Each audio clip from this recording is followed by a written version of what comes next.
कांग्रेस के हिसाब से बिहार का रोड मैप क्या है कन्हैया, पहले वो जवाब दीजिए। देखिए, सब धन 22 पसेरी नहीं होता है। सब क्या नहीं पत्रकार होता? सब धन 22 पसेरी नहीं होता है। हाँ। बिहार में कहावत है। हाँ, हाँ। सब पत्रकार अलग होते हैं, सब गेस्ट अलग अलग जी होते जी हैं। आपकी जो भी आपका उद्देश्य हो, जी। लेकिन हम इस संबंध में अपनी सारी स्थिति स्पष्ट कर चुके जी हैं। करिए। हाँ आज इस वक्त हमारी प्राथमिकता यही है जी कि बिहार के आम लोगों की जो आवाज़ है, जो उनके दुख दर्द है, उसको सुना जाए। जी उसमें से जो प्रभावित वर्ग के लोग हैं, अगर वो लड़ना चाहते हैं, कांग्रेस पार्टी उनके लिए जनसंघर्ष का एक मंच तैयार करे। ठीक है। और उनके जो मुद्दे हैं उसको लेकर के हम सरकार को पहुंचाएं, इस उम्मीद के साथ कि सरकार उस पर कोई कार्रवाई करेगी। ठीक है। जब तक सरकार उस पर कोई कार्रवाई नहीं करेगी, हम सुनते रहेंगे और उनको सुनाते रहेंगे। और सतत प्रक्रिया, यह यात्रा इस फॉर्म में समाप्त हुई है, यह सतत प्रक्रिया चलती रहेगी, सत्याग्रह के रूप में, जनसंवाद के रूप में। बिहार के लोगों को सुनना और सरकार को सुनाना हम जारी रखेंगे। पहला हिस्सा। दूसरा हिस्सा आपने जो कहा रोड मैप, एक तो जनसंघर्ष हमारा रोड मैप है।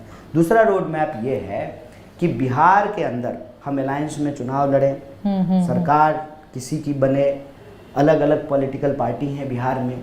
हमारी पहली कोशिश ये है कि बिहार का जो सबसे बड़ा सवाल है, चुनावी चर्चा उसको केंद्र में रखें। इधर उधर की बात की बजाय जो सबसे मुश्किल परिस्थिति बिहार के लोग झेल रहे हैं, उन परिस्थितियों पर चर्चा हो। और मैं आपको आंकड़ावार बताता हूँ, बिहार सरकार का जो सैंक्शन पोस्ट है, 4.25 लाख पोस्ट खाली है। कल के प्रेस कॉन्फ्रेंस में मैंने गलती से 3.25 लाख बोला, तो एक पत्रकार ने हमको करेक्ट किया कि 3.25 नहीं 4.25 लाख पोस्ट खाली है। अकेले 2 लाख पोस्ट एजुकेशन सेक्टर में खाली है। डिफरेंट डिपार्टमेंट में पद खाली है। एक तो जो भर्तियां हैं उसको भरा जाए, दूसरा जिन भर्तियों में धांधली होती है, प्रश्न पत्र लीक होता है, सरकार प्रश्न पत्र को लीक को रोकने के लिए ठोस कानून बनाए, जो प्रॉमिस हम लोग तेलंगाना में किए और उसको लागू कर रहे हैं। तीसरा, एक जॉब कैलेंडर होना चाहिए। सरकार के पास एक आंकड़ा तो हो।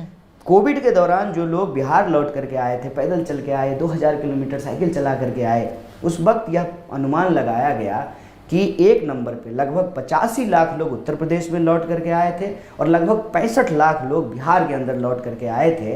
इसका मतलब इतने लोग हमेशा बिहार से बाहर पलायन करके दैनिक मजदूरी करके अपना गुजारा कर रहे हैं। तो सरकार के पास एक तो ये डेटा हो और एक जॉब कैलेंडर सरकार जारी करे। उसके बाद इस यात्रा के दौरान जो प्रमुख मुद्दे हम लोगों को अलग अलग जिलों में देखने को मिला, मखान के किसान से आप जाकर के बात कीजिए। प्रधानमंत्री जी आए, मखान का मस्का लगाया। मखान के किसानों से आप जाकर के जब बात करेंगे, कितना मुश्किल से जो है उसकी खेती करते हैं, पानी में डूब करके जो है उसके बीज को निकालते हैं, फिर तैयार करते हैं। काजू बनाने से भी ज़्यादा मुश्किल है मखान को तैयार करना। उनके यहाँ उनको आत्महत्या करने की स्थिति है।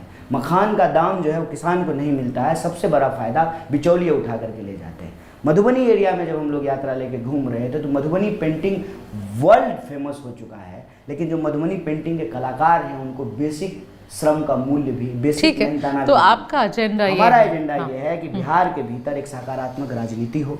ठीक है। दुनिया बदल रही है, इस बदलती हुई दुनिया में बिहार अपनी श्रम क्षमता के साथ, यहाँ का जो वर्किंग क्लास पॉपुलेशन है, जो यंगेस्ट पॉपुलेशन है, बिहार को अगर आप देखेंगे तो भारत के जो है अग्रणी युवा राज्यों में से एक है। इतनी बड़ी जो हमारी श्रम शक्ति है, जो हमारी जल शक्ति है, आज के दौर में जब एआई का दौर है, छोटे छोटे मोटर बन रहे हैं, आईसी बन रहा है, आपको एआई के ज़माने में जो है ड्रोन बन रहा है, बिहार के सामने एक अवसर खुला है कि बिहार के लोगों को अवसर मिले और इस अवसर को पर जो है बिहार अपनी क्षमता से, अपनी शक्ति से सकारात्मक तौर से काम करे और बिहार अग्रणी राज्य बने। ये हमारा